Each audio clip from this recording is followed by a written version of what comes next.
پیدائش اس کا 15واں باب جو 21 آیات پر مشتمل ہے۔ ان باتوں کے بعد خداوند کا کلام رویا میں ابرام پر نازل ہوا اور اس نے فرمایا، اے ابرام تو مت ڈر، میں تیری سپر اور تیرا بہت بڑا اجر ہوں۔ ابرام نے کہا، اے خداوند خدا، تو مجھے کیا دے گا، کیونکہ میں تو بے اولاد جاتا ہوں اور میرے گھر کا مختار دمشقی الیعزر ہے۔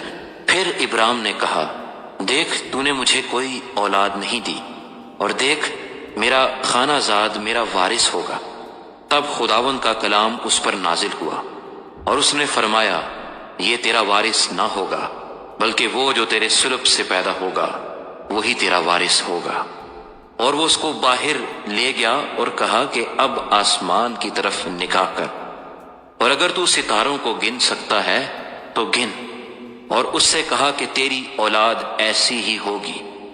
اور وہ خداوند پر ایمان لایا، اور اسے اس نے اس کے حق میں راست بازی شمار کیا۔ اور اس نے اس سے کہا کہ میں خداوند ہوں جو تجھے کسدیوں کے اور سے نکال لایا کہ تجھ کو یہ ملک میراث میں دوں۔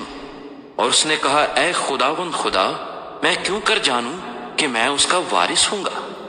اس نے اس سے کہا کہ میرے لیے 3 برس کی ایک بچیا اور 3 برس کی ایک بکری اور 3 برس کا ایک مینڈھا اور ایک کمری اور ایک کبوتر کا بچہ لے۔ اس نے ان سبوں کو لیا اور ان کو بیچ سے 2 ٹکڑے کیا، اور ہر ٹکڑے کو اس کے ساتھ کے دوسرے ٹکڑے کے مقابل رکھا، مگر پرندوں کے ٹکڑے نہ کیے۔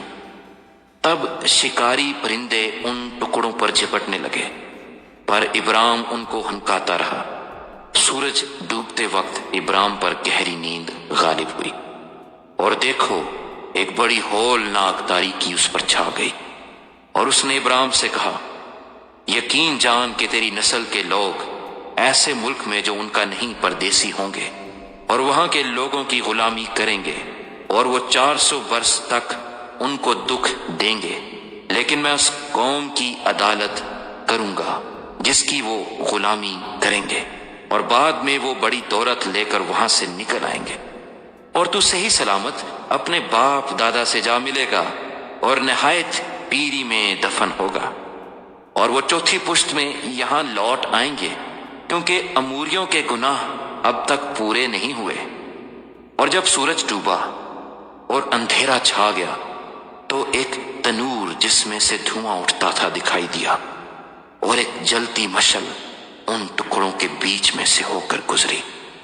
اسی روز خداوند نے ابراہیم سے عہد کیا اور فرمایا کہ یہ ملک دریائے مصر سے لے کر اس بڑے دریا یعنی دریائے فرات تک، کینیوں اور کنیزیوں اور قدمونیوں اور ہتھیوں اور فرزیوں اور رفائیم اور اموریوں اور کنانیوں اور جرجاسیوں اور یبوسیوں سمیت میں نے تیری اولاد کو دیا ہے۔